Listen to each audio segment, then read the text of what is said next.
एक और खबर का पर रुख करते हैं और फोकस में है ऑटो सेक्टर।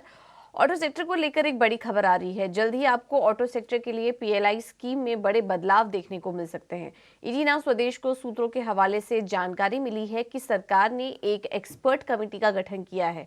ज्यादा जानकारी के साथ हमारे सहयोगी समीर दीक्षित जुड़ गए हैं। समीर, बताइए। ऑटो सेक्टर के लिए बड़ी राहत का ऐलान हम फुल फ्लेज बजट में होता हुआ देख सकते हैं।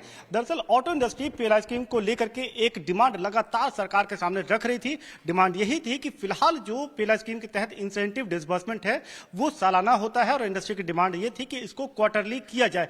ऐसा करने से जो भी पीएलआई के लाभार्थी ऑटो कंपनियां हैं इनके लिक्विडिटी में, कैश फ्लो में काफी सरलता आएगी और वो बढ़ेगा। और इससे ऑटो इंडस्ट्री का लगातार दावा है कि जो प्रोडक्शन आउटपुट है उसमें भी तेजी आएगी। और इस इंडस्ट्री की डिमांड पर फिलहाल मिनिस्ट्री ऑफ हैवी इंडस्ट्री लगभग सहमति बनाती हुई नजर आ रही है और ये रिकमेंडेशन वित्त मंत्रालय को भी जल्द सौंपा जा सकता है। माना जा रहा है कि जो फुल फ्लेश्ड बजट पेश किया जाएगा उसमें ऑटो इंडस्ट्री के लिए ये राहत का ऐलान किया जा सकता है, क्योंकि इससे सरकार को भी मानना है कि जो क्वार्टरली इंसेंटिव डिसबर्समेंट है ये प्रक्रिया के तहत किया जा सकता है और इसको अगर करना है तो सरकार इसके लिए कुछ और टेस्टिंग एजेंसीज को शामिल कर सकती है। तो टेस्टिंग एजेंसीज का दायरा बढ़ा सकती है। उसके बाद ये क्वार्टरली इंसेंटिव डिसबर्समेंट को शामिल किया जा सकता है और इसका ऐलान हम अगले बजट में होता हुआ देख सकते हैं।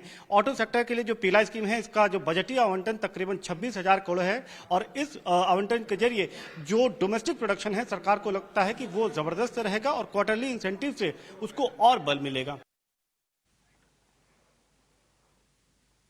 बहुत बहुत शुक्रिया समीर आपका ये सारी जानकारी देने के लिए। तो बड़ी खबर आ रही है ऑटो सेक्टर से जुड़ी और बजट से जुड़ी जो भी छोटे छोटे अपडेट्स आ रहे हैं वो हम आपके सामने एक एक करके रख रहे हैं। तो इस बजट पर ऑटो एंसिलरी स्टॉक्स पर भी फोकस रहेगा।